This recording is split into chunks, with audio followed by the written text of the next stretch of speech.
ये है जहां न्यूज़। बिस्मिल्लाहिर्रहमानिर्रहीम। जहां न्यूज़ के साथ मैं हूं वकार जैदी। आज मेरे साथ मौजूद हैं doctor Shahzad Ali Khan, vice chancellor हैं हेल्थ सर्विसेज एकेडमी और डिग्री अवार्डिंग इंस्टीट्यूट के।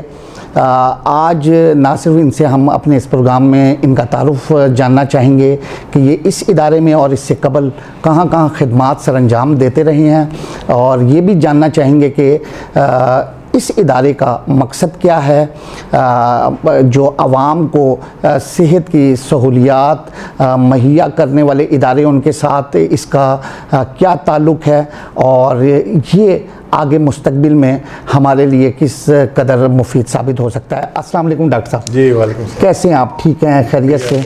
डॉक्टर साहब, एक तो मैं चाहूँगा कि हमारे नाजरीन को आप बताएं कि आप जब से आपने ये इस इदारे में बतौर वाइस चांसलर की खिदमत सरअंजाम देनी शुरू, इससे कबल आप किन महकमों में फ़राइज़ सरअंजाम देते रहे? जी शुक्रिया। बिस्मिल्लाहिर्रहमानिर्रहीम। अस्सलाम वालेकुम। मेरा मैं ख़ुद एक मेडिकल डॉक्टर हूँ। मेजॉरिटी जो पाकिस्तान में मेडिकल डॉक्टर्स होते हैं वो पेशेंट डीलिंग में मसरूफ़ होते हैं। तो मैंने किंग एडवर्ड मेडिकल कॉलेज से 1991 में MBBS किया था। उसके बाद मैंने हाउस जॉब किया था पीडियाट्रिक्स में, चाइल्ड स्पेशलिस्ट बनने के लिए। उसी तकरीबन साल के हाउस जॉब के बाद मेरी पोस्टिंग हो गई थी पंजाब में। तो लाइफ के जो पहले 15 साल है ना, वो मैं कहूँगा सेहत मराकज़ में पेशेंट डीलिंग में गुजारे। लेकिन 15 साल मैं साथ साथ पढ़ता भी रहा। मैंने MBA किया, फिर मैंने MSc पब्लिक हेल्थ किया, PhD की मैनेजमेंट साइंसेज में। तो उससे मुझे एहसास हुआ कि अगर आप, और ये मेरा एहसास एक दुनिया की ट्रांसफॉर्मेशन के साथ साथ ही था। दुनिया आहिस्ता आहिस्ता सेहत की तरफ मूव कर रही थी बीमारी से। सो मैंने ये देखा, मैंने ट्रैवल भी बहुत किया, तो मैंने देखा दुनिया में जो तरक्की याफ्ता ममालिक हैं उनमें और तरक्की पजीर ममालिक में जो सेहत के अंदर सबसे बड़ा फ़र्क ये है कि तमाम तरक्की पजीर ममालिक, गरीब ममालिक या जिनको हम डेवलपिंग कंट्री कहते हैं या पुअर कंट्रीज़ कहते हैं, उनकी आवाम सेहत को नेमत नहीं समझती। हालांकि सेहत हर जगह, कुरान में भी है, हर जगह पे है। दुनिया की सबसे बड़ी जो नेमत अल्लाह ने हमें दी हुई है वो सेहत है। और अगर ये एक नेमत अल्लाह हमसे ले लेना, दुनिया की सारी नेमतें वो हमारे लिए किसी काम की नहीं। आप सोचें, आप बीमार हों, आपको कोई खाने की चीज़ अच्छी नहीं लगेगी, आपको कोई मौसम अच्छा नहीं लगेगा, आपको कोई दुनिया की जगह अच्छी नहीं लगेगी। बीमार बंदे के लिए सिर्फ सेहत एक फोकस होता है। हमारा जो गरीबी का और हमारे जो मुल्क हैं ऐसे जिनके अंदर डेवलपमेंट हो रही है या गुर्बत बहुत ज़्यादा हो रही है, तमाम तरक्की पजीर ममालिकों के अंदर आपने देखा होगा कि सेहत का कोई कंसेप्ट नहीं है। कंसेप्ट क्या है? बीमार होंगे तो डॉक्टर के पास जाएंगे। अच्छा, अब बीमार होते साथ ही डॉक्टर के पास चले जाने में और बीमारी के काफ़ी शदीद सूरत हाल हो जाने के बाद डॉक्टर के जाने में बड़ा फ़र्क होता है। मैं जब पेशेंट देखता था 15 साल, मैंने देखा पेशेंट्स पाकिस्तान के, पहली बात तो ये है, बहुत लेट रिपोर्ट करते हैं, बीमारी की हालत में भी बर्दाश्त रखते हैं, बहुत ज़्यादा अपने ऊपर जबर करते हैं, जुल्म करते हैं, पैसा होने के बावजूद भी। सिर्फ पैसा एक मसला नहीं है, ये भी बता दूँ। लोग समझते हैं कि शायद पैसे की वजह से सेहती सहूलतें नहीं लेते। नहीं, जहालत पैसे से भी बढ़ के है। यहाँ पे लोगों को परवाही नहीं होती कि हमने अपनी सेहत को जितनी जल्दी पहुँचेंगे ना उतना जल्दी फ़ायदा होगा। तो पहली बात तो ये है कि हमारे जो मैंने दुनिया में सफ़र किया जब WHO के थ्रू या किसी भी इदारे के थ्रू रिसर्च में, तो मैंने देखा कि बहुत लेट रिपोर्ट करते हैं और बीमारी की बड़ी एग्रेसिव फॉर्म के बाद रिपोर्ट करते हैं। लाइक ब्लड प्रेशर है ना, तो 140/90 पे नहीं आएंगे, वो 210/120 पे अस्पताल में आएंगे और डॉक्टर परेशान हो जाएगा कि जिंदा कैसे। TB है, TB जब फैल चुकी होगी तो आएंगे। शुगर है तो शुगर आउट ऑफ कंट्रोल हो चुकी। तो ये जब सब चीज़ें देखी तो पब्लिक हेल्थ पढ़ी और दुनिया में सफ़र किया, तो मुझे ये लगा कि सबसे ज़्यादा ज़रूरत इस मुल्क में दवाइयों की नहीं है और इलाज की नहीं है, बीमारियों से बचाव की है। और मेरा ये जो आना था 2008 में मैं हेल्थ सर्विसेज एकेडमी में आ गया। जब मैं अपनी PhD कंप्लीट कर ली थी, तो मैं 15 साल आप समझ लें पंजाब के अंदर काम किया है हेल्थ डिपार्टमेंट में और सोशल सिक्योरिटी वालों के साथ सेहत के अंदर ही काम था। और 15 साल अगले जो हैं मेरे वो इधर आ गए। 30 इयर्स की सर्विस में मैंने 15 साल पब्लिक हेल्थ में काम किया। ये इदारा 1988 में बना था हेल्थ सर्विसेज एकेडमी। मैं खुद यहाँ का अलमनाए हूँ। तो एक मेरी इससे मोहब्बत ये थी कि मैं यहाँ पढ़ा था। 2002 में मैंने यहाँ से MPH किया था और इसने मेरी थॉट जो है ना, सोच वो चेंज की थी। तो जब मैंने सोच चेंज हुई मेरी प्रिवेंशन की तरफ या प्रमोट की तरफ या सेहत को बेहतर करने की तरफ जब गई मेरी सोच, तो उसके बाद मुझे जब यहाँ से ऑफ़र आई तो मैं बड़ा खुश था। मैंने मेडिकल सुपरडेंट की पोजीशन छोड़ी यहाँ पे आने के लिए। पाकिस्तान में हाईएस्ट पोजीशन किसी अस्पताल की होती है मेडिकल सुपरडेंट। मैं MS था एक बड़े हॉस्पिटल का, इस्लामाबाद में, और मैं वो छोड़ के इधर आ गया था। और असिस्टेंट प्रोफेसर मैंने ज्वाइन किया, फिर मैं एसोसिएट प्रोफेसर हुआ, फिर प्रोफेसर हुआ, फिर डीन हुआ। वाइस चांसलर मैं बना हूँ 2021 में, जब यहाँ के पुराने वाइस चांसलर WHO में चले गए। ठीक है। उन्होंने भी यहाँ से इंटरनेशनल मार्केट ज्वाइन कर ली और बड़ा अला लेवल पे काम कर रहे हैं इस वक्त। वो कुवैत और सऊदी अरब के हेड हैं WHO के, जो मेरे से पिछले वाइस चांसलर थे। मैंने उनकी जगह एक्टिंग वाइस चांसलर रहा, फिर मेरा प्रोसेस कंप्लीट हुआ तो नवंबर 2023 में मुझे रेगुलर जो है ना वाइस चांसलर बना दिया गया, और जिसकी वजह से मैंने काफ़ी उसके बाद हमने काफ़ी सारा काम किया है। बिल्कुल तो जो हमारा एम है इस इदारे का, बाहर लिखा हुआ है, आप अगर शॉर्ट लेंगे तो उसमें लिखा है प्रमोटिंग पब्लिक हेल्थ। जी बिल्कुल। पब्लिक मीन्स अवाम है, इसका मतलब सिंपल है, हम आवाम के लिए काम करते हैं। डॉक्टर जो होता है ना, एक बात याद रखें, डॉक्टर करता है एक मरीज़ के लिए काम। जी बिल्कुल। क्लिनिक पे बैठता है, अस्पताल में बैठता है, हर मरीज़ उसका एक फोकस होता है कि ये ठीक हो जाए। जी बिल्कुल सही। पब्लिक हेल्थ का बंदे का फोकस एक बंदा नहीं होता, पब्लिक हेल्थ के फोकस का बंदे का सोसाइटी होती है, आवाम होती है, तो माशरा। और हमने थोड़ा सा नाम हमारा चढ़ा, जिसकी वजह से आप आज भी यहाँ बैठ के हमसे बात कर रहे हैं, खालिद साहब बात कर रहे हैं, हम सारे यहाँ बैठे हुए हैं। वो नाम इस वजह से थोड़ा सा एसोसिएट अकेडमी का थोड़ा अच्छा हो गया, मज़ीद मशहूर हो गया। वरना मैंने पहले बता दिया कि गरीब मुल्कों के अंदर, हाँ गरीब मुल्कों के अंदर सेहत बचाओ या सेहत बेहतर करने के कोई कंसेप्ट नहीं होता। बीमारी इसलिए इदारे के वो है भी नहीं कि वजूद होना चाहिए कि ज़रूरत ही नहीं है आवाम को। डॉक्टर साहब, ये कोविड है ना जी, मैं आखिरी बताता हूँ, कोविड ने हमारी वैल्यू क्रिएट की है। जी बिल्कुल ठीक। कोविड ने ये बता दिया कि इसका दुनिया में कोई इलाज नहीं है, सही, ना कोई इसकी वैक्सीनेशन है, और ना तो पता है कि इसका करना क्या है। अब बताओ, सही। तो ये पब्लिक हेल्थ है। जी बिल्कुल सही। अच्छा डॉक्टर साहब, इसकी ये वजह भी नहीं हो सकती कि इधर पाकिस्तान में बिलखसूस हमारे माशरे में हर बंदा, हर फर्द खुद एक डॉक्टर है। एक वजह बाकी चीज़ों के लिए तो वो कर लेते हैं, लेकिन वो घरेलू टोटके और फिर हाँ जी बिल्कुल, ये भी एक बहुत बड़ा इंडिकेटर है, इसको एक अलामत है। ये एक अलामत है जहालत की। कोई डॉक्टर भी है ना, वो भी ये नहीं सोच सकता कि मुझे सब कुछ आता है। ये आप ध्यान में रखें, मैं डॉक्टर हूँ ना, मैं दिन में शायद 10 लोगों के मुझे फ़ोन आते हैं, तो शायद 9 को मैं ये कहता हूँ कि फ़लाने से आप रब्ता करें, ठीक है ना। मुझे आपकी बात समझ नहीं आई, और डॉक्टर भी ऐसे ही होते हैं। तो आम इंसान अगर ये सोचे कि इसका इसमें हल है। और दूसरी बात ये, 2 चीज़ें हैं, एक चीज़ जहालत है, और दूसरा हमारी जो गवर्नेंस है ना, गवर्नेंस सिस्टम है, सोशल मीडिया को कंट्रोल करना और फेक न्यूज़ को या गलत न्यूज़ को कंट्रोल करना, वो इस मुल्क में कभी नहीं किया गया। अभी पिछले दिनों आपका कोई एक्ट है इसमें वो गलत खबर देने पर सजा होगी। इससे पहले तो सजा नहीं होती थी, उसको यूट्यूब वाले लाखों रुपए देते थे, ठीक है ना। पहले तो गलत खबर चलाने पर, मशहूर होने पर जितने ज़्यादा आपके हिट्स होंगी ना, इतने पैसे मिलेंगे आपको। तो लोग क्यों सनसनी फैलाते थे, उन्हें पता है कि मेरी खबर बहुत ज़्यादा शेयर होगी, इतने मेरे बन जाएंगे, व्यूज हो जाएंगे और ये सारे आज मिल जाएंगे। बिल्कुल सही। तो पहले तो हम गलत खबर फैलाने पे और 2 नंबरी करने पे इनाम दिया करते थे, अब हमने सख्ती की है। बिल्कुल सही, बिल्कुल सही, ठीक है। अच्छा डॉक्टर साहब, अब ये बताएं कि ये अब आपने बताया कि ये अवाम के लिए आपका जो इदारा है, ये पूरी इस कौम के लिए, हमारी इस कौम के लिए ये काम क्या, मतलब क्या अवेयरनेस दे रहा है, या ये कोई और अवेयरनेस है? पब्लिक हेल्थ के ना कोई 8-10 फंक्शन है बड़े बड़े। सबसे पहली बात तो ये होती है कि इस आवाम की सेहत को बेहतर करने के लिए कौन कौन से कवानीन बनने चाहिए, ये पब्लिक हेल्थ वाले डिसाइड करते हैं। ठीक है। ये आपका कोई एक चाइल्ड स्पेशलिस्ट या सर्जन या फिजिशियन या न्यूरो सर्जन या साइकेट्रिस्ट नहीं डिसाइड कर सकता, क्योंकि उसका फोकस एक पेशेंट होता है। जी बिल्कुल सही। हम पॉलिसी कभी भी एक पेशेंट के लिए तो नहीं बनाते, एक बंदे को खुश करने के लिए कानून तो नहीं बनता ना।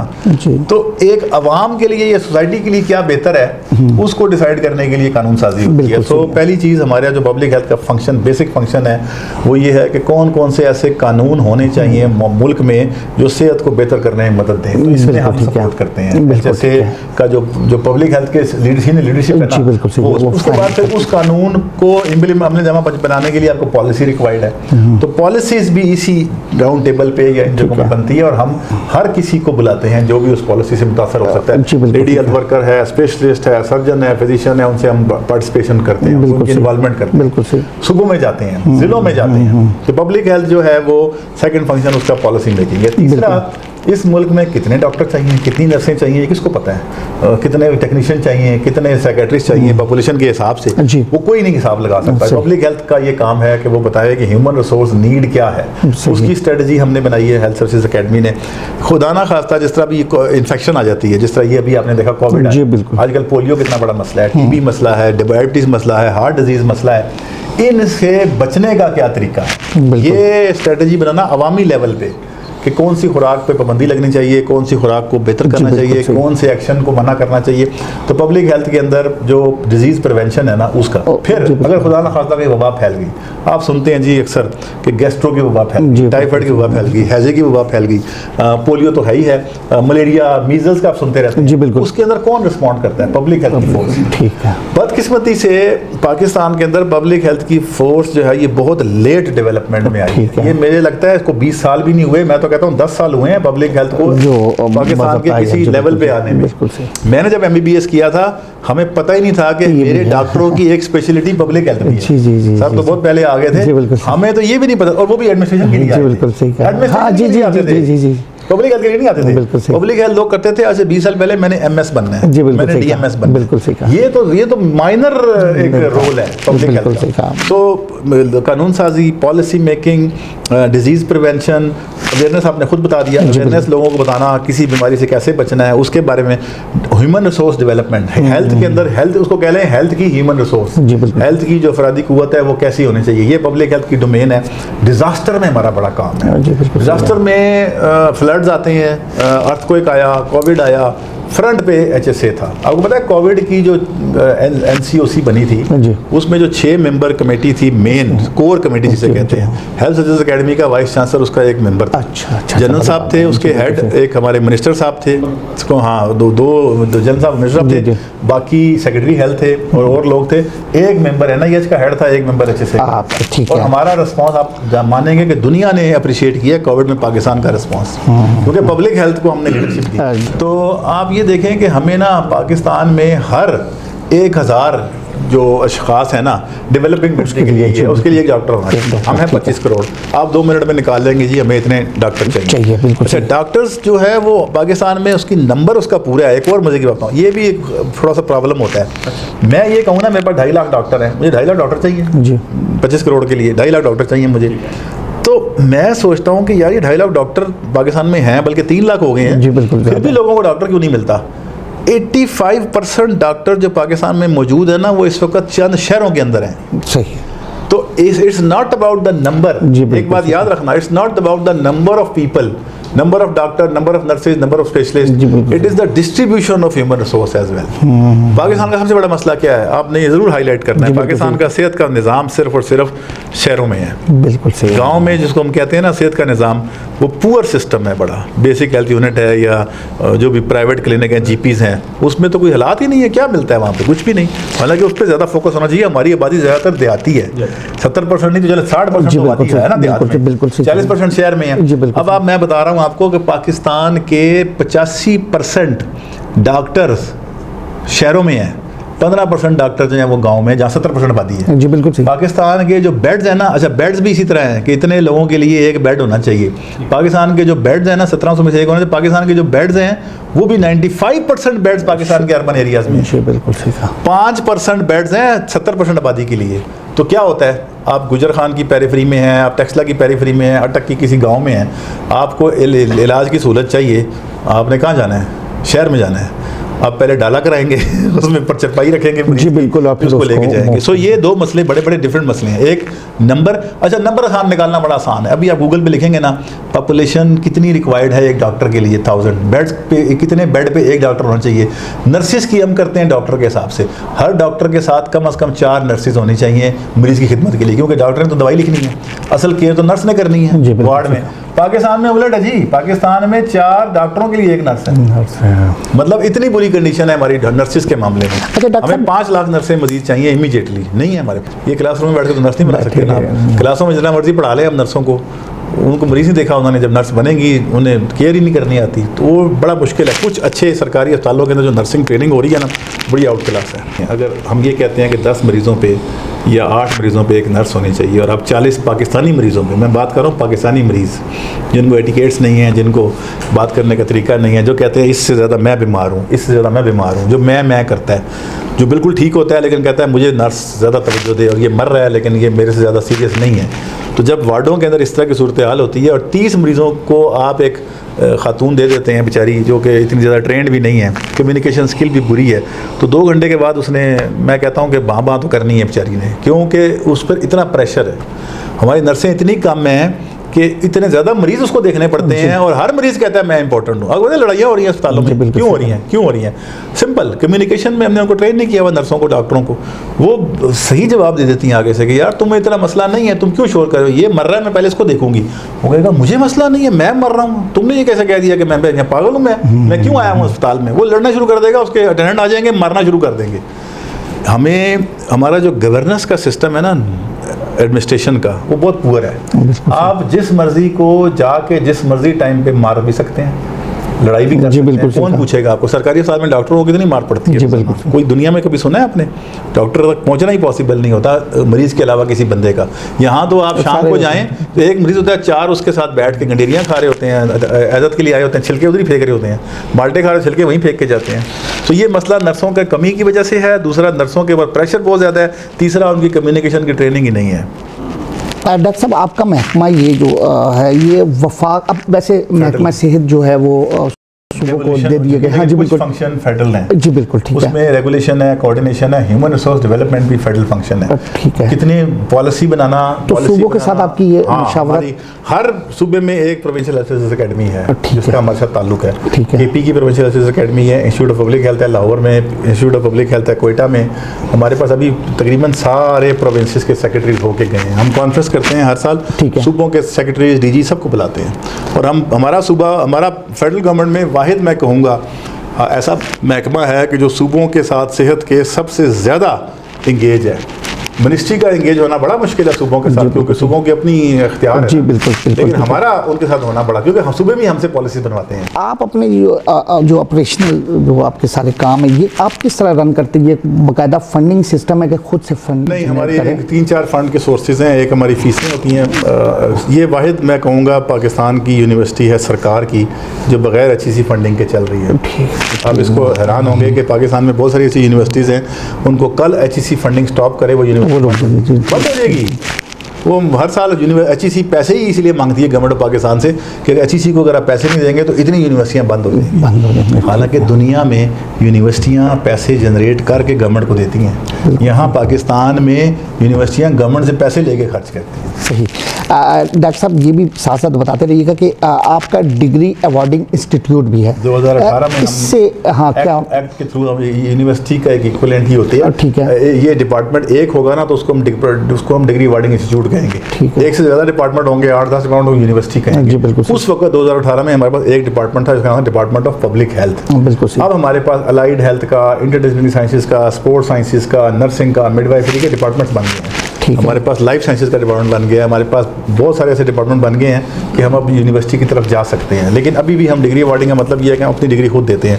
हमारे पास डिप्लोमा से लेके एसोसिएट डिग्री 2 साल की, 4 साल का BS, फिर MS, MPhil और PhD तक के प्रोग्राम हैं। मेरे पास इस वक्त 1 साल के डिप्लोमा से लेके 3 साल की PhD तक मेरे पास प्रोग्राम चल रहे हैं। बिल्कुल। डॉक्टर साहब, अभी आपने बताया कि ये जो अस्पतालों में मसाइल जो दरपेश हैं, कुछ स्टाफ की कमी या ज़्यादा औकात हैं उनकी, जो ड्यूटी आवर्स है वो ज़्यादा है, इसके लिए भी कोई तजावीज़ आप देते हैं या कोई उस पर कोई सूबों को कोई देते हैं? सबसे बड़ा मसला, आप उन अस्पतालों की बात कर रही हैं जो सही तरीके से इस्तेमाल नहीं हो रहे हैं। मैं एक मिसाल दूंगा, टर्शरी केयर हॉस्पिटल है पिम्स प्राइमरी केयर हॉस्पिटल नहीं है, आम अस्पताल नहीं है। आम मरीज़ क्यों पिम्स जाता है? उसको पास तो जाना चाहिए सीरियस मरीज को, क्योंकि जो पिम्स का प्रोफेसर है, पिम्स के अंदर जो डॉक्टर है, वो इतने हाई लेवल का है कि वो सीरियस पेशेंट को देखे। अभी इस वक्त हर बंदा अगर मुंह उठा के पिम्स चला जाएगा तो जो सीरियस पेशेंट है उसको तो टाइम नहीं दे सकते हैं वो डॉक्टर जो हैं, प्रेशर बढ़ जाएगा। तो हमारा सबसे बड़ा मसला है रेफरल सिस्टम नहीं है। ठीक है, मुझे और आपको कोई छोटा मोटा मसला है ना, जुकाम, बुखार, खांसी, चोट लग गई है, हमें किसी प्राइमरी केयर सेंटर में जाना चाहिए। डिस्पेंसरियां बनी हुई हैं, ठीक है, उनमें लोग जाते नहीं हैं, वो जाते हैं डायरेक्ट। डॉक्टर साहब, इधर की आबादी के हिसाब से तो ये एक नंबर ज़्यादा होंगे, लेकिन जो सूबों में बिलखसूस जो हमारे जो देही इलाके हैं, वहाँ हर तहसील में एक THQ मौजूद है और फिर बेसिक हेल्थ यूनिट भी है, रूरल हेल्थ यूनिट वगैरह भी है, लेकिन उधर जो सहूलियात का फुकदान है, बिल्कुल ऐसा इसके ही लिए है। मूव यही उसे करवाया करना जाता पड़ता है है बड़े जी, शहरों में। स्पेशलाइज जी बिल्कुल।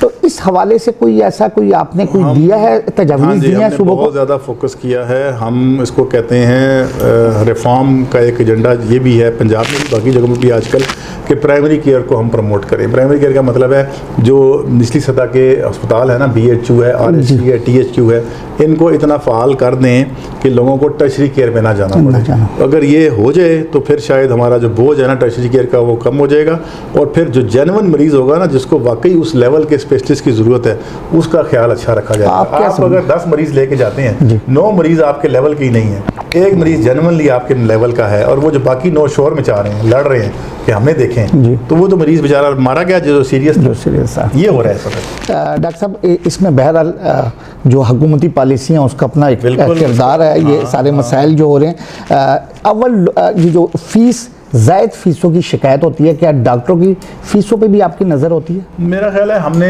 जो हेल्थ केयर कमीशन बने हैं ना, उन्होंने डॉक्टरों की फ़ीसों के ऊपर काफ़ी काम किया है। उनकी एक्सपीरियंस के हिसाब से, डिग्री के हिसाब से, और उनकी जो कहते हैं ना क्वालिफ़िकेशन के हिसाब से फ़ीसें इन्होंने रिकमेंड की हैं। वो अगर इम्प्लीमेंट हो जाएँ तो फिर एक मेडिकल ऑफिसर का लिमिट होगा जी, इससे ज़्यादा फ़ीस नहीं ले सकता। वो लेगा तो उसके खिलाफ केस होगा। स्पेशलिस्ट है तो किस लेवल का स्पेशलिस्ट है, फिर अगला लेवल कौन सा है।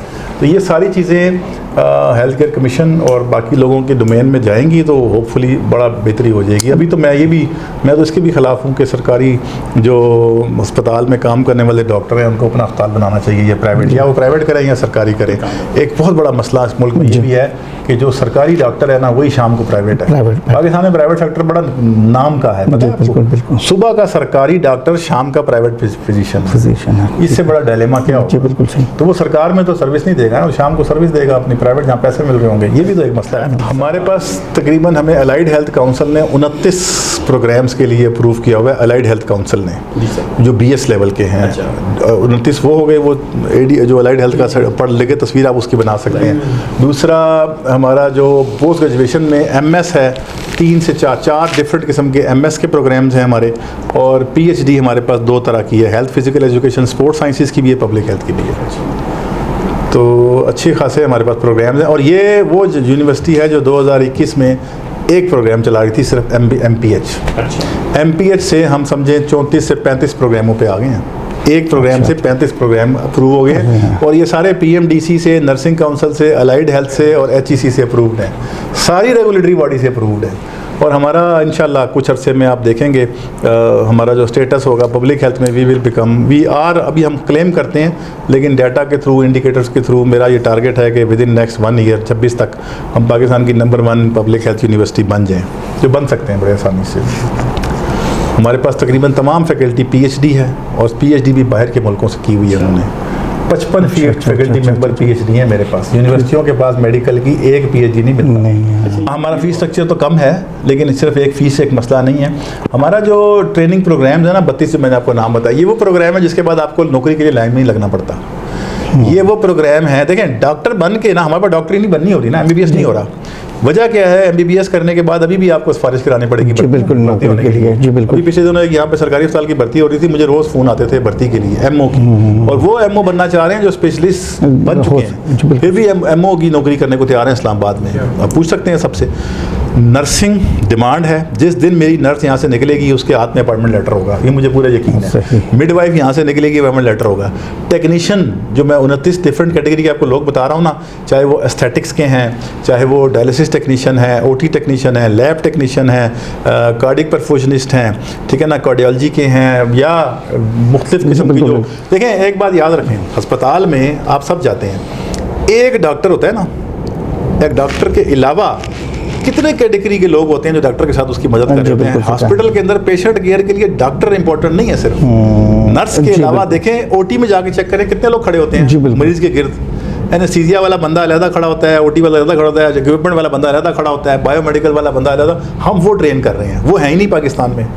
तो जिस दिन ये यहाँ से निकलेंगे ना, इनकी जॉब अपनी है। अगर इनको नौकरी नहीं मिलती, ये अपना सेटअप बना सकते हैं। इनके लिए कोई मसला नहीं, अपनी लैब बना लेंगे, अपनी फिजियोथेरेपी का सेंटर खोल लेंगे। इनको प्रैक्टिस करने की इजाज़त है कुछ सर्टन लेवल तक। अच्छा डॉक्टर साहब, अभी आपने फिजियोथेरेपी की बात की तो मुझे याद आ गया, ये इनके भी जो PMDC से और आपके इस महकमे के साथ भी कोई रजिस्ट्रेशन के मामलात? नहीं, DPT का कोई PMDC के अंडर नहीं होता। अच्छा ठीक है, ये आपके PMDC महकमे के साथ ही है? हाँ जी, PMDC हेल्थ डिपार्टमेंट के अंडर होता है। वो डॉक्टर लिखने पे हुआ था, वो मना किया था लोगों ने कि डॉक्टर नहीं लिखना आपने। फिजियोथेरापिस्ट को मना किया गया था, PMDC ने बड़ा लेटर इशू किया था कि तुम डॉक्टर क्यों लिखते हो, बेवकूफ़ बनते हैं ना लोग। सही, आप लिख के लगा देंगे डॉक्टर फलाना, बिल्कुल तो डॉक्टर को समझेगा डॉक्टर है, ये तो फिजियोथेरापिस्ट है, तो आप लिखें फिजियोथेरापिस्ट या डॉक्टर और फिजियोथेरापिस्ट आगे नाम लिख लें। बिल्कुल। हमारे पास तकरीबन 1600 के करीब लोग होंगे जो इस वक्त हमारे पास ऑन रोल हैं, और बाकी जो पहले पास होकर जा चुके हैं वो हज़ारों में होंगे, क्योंकि पहले हम सिर्फ पब्लिक हेल्थ करवाया करते थे। तो वो 1988 से